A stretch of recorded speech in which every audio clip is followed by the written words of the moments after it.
A major outage this week at Amazon Web Services exposed how deeply so many businesses rely on a small number of tech platforms and partners, and how quickly brand damage can follow. For more, we're joined by Darren Woolley from Trinity P3. Good to see you. I mean, we watched the cards unfold and fall over and collapse this week when it came to AWS. It hit so many businesses around the world. Aaron, I think the point here is how we take for granted these arrangements that we make with our businesses. You know, we engage these organisations to provide these services such as cloud computing, and we assume that they're going to do a good job. But I think what we've seen is a succession of failures. AWS is very high profile and very new, but it's only in the past few months that we've seen other organisations such as Salesforce leaking customer data from Qantas, and last year CrowdStrike basically took down every Windows computer in the world. You know, you start to worry that what's actually happening here.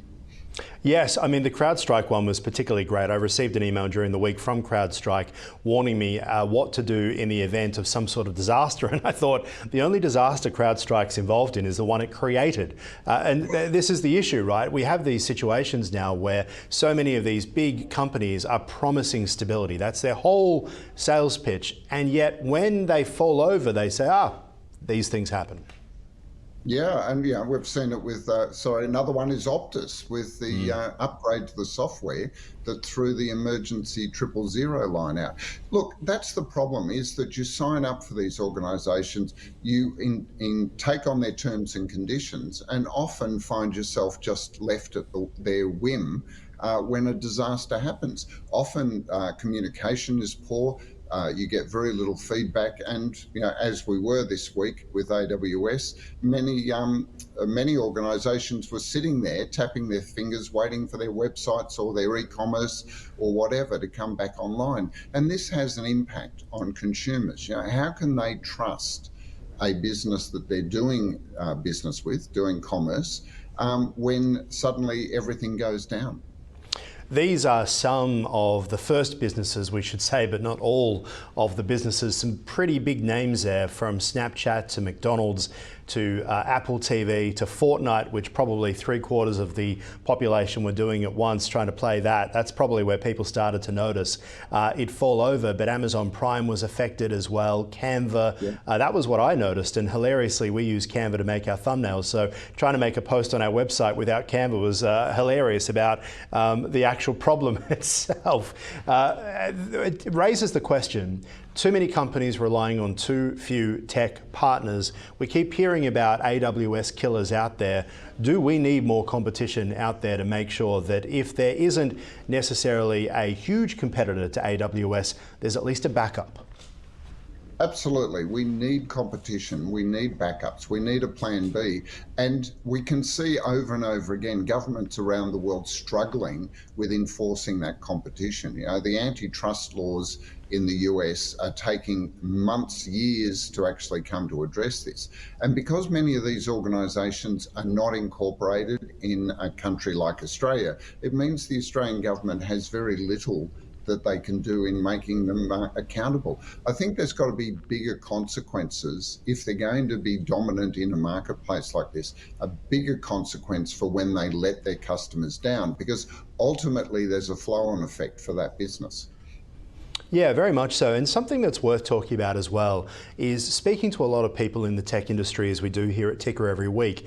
There seems to be now a reluctance to trust cloud and more of an excitement to bring things back in-house, right? We've done it here at Ticker when it comes to our playout, because while everyone says, oh, what if there's a power outage? My response is, well, how often does that happen compared to a cloud outage, which seems to happen quite often, or some sort of tech upgrade that takes you offline on a Sunday, or, you know, and the issue with the cloud is you don't know when it's going to come apart. Do you think that we'll start to see, I guess, a change in how people deal with the cloud and start to say, well, we need a backup here to make sure that if it does go out, you talk about Canva and McDonald's. I mean, this could be thousands, millions of dollars when there is an outage. There must be some reliance on something they can control. Yeah, look, I think the problem is that convenience trumps security. That Mm. we are inclined to find businesses will go for the convenient solution until something drastically goes wrong. Yeah, I think what we'll probably see is more having redundancy systems built into organisations so that if something does go wrong, rather than a wholesale move to localised infrastructure, because then there's also the problem of, yeah, okay, if the power goes out, what does that mean? I then have to have generators on site, or solar and batteries to protect me in that situation.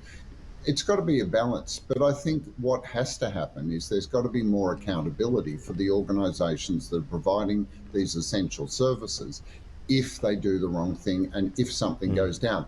They're the ones that should have redundancy. Now, AWS, in many ways, parts of the world like Australia and parts of Asia were protected by time zone, because when it went down, they were working on it during the time that it was not core business here.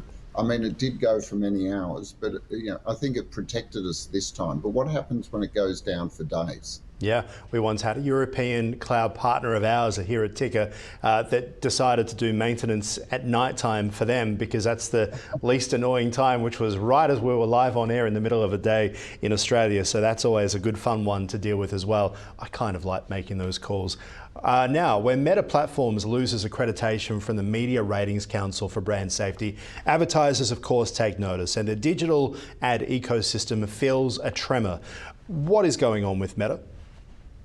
Okay, so the Media Ratings Council offers a rating of brand safety to organisations such as Meta, Google, and the like. And what we've seen here is Meta signed up for it only in June this year and got accreditation for brand safety.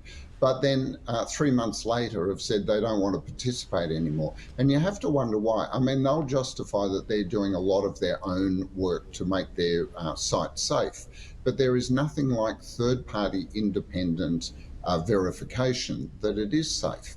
Relying on their community strategy of making notes to make sure that there's no hate speech, terrorism. It wasn't that long ago that we saw footage from the Christchurch shooting, terrorist shooting, go live onto Facebook and Yeah. take hours before it was brought down. These organisations, if they want ad dollars, they have to be willing to be accountable to it and to be verified by an independent party. I mean, we've seen X platform in many ways as a dumpster fire. My big concern, though, is that even though they've lost accreditation, billions of dollars of advertising will probably continue to flow in. And yet at the same time, with this concern about brand safety, there are a lot of marketers that are putting news media pages on a block list or a deny list because they're scared of having their ads appear, an airline having an ad appear next to a story about a plane crash is their great fear.